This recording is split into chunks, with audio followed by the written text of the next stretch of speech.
patos são aves aquáticas, porém eles também conseguem andar sobre a terra. São animais que podem ser encontrados em várias partes.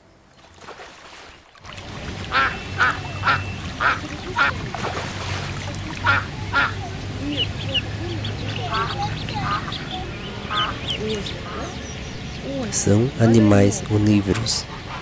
Sua alimentação é a base de vegetais e animais aquáticos, pequenos peixes e também de grãos de semente.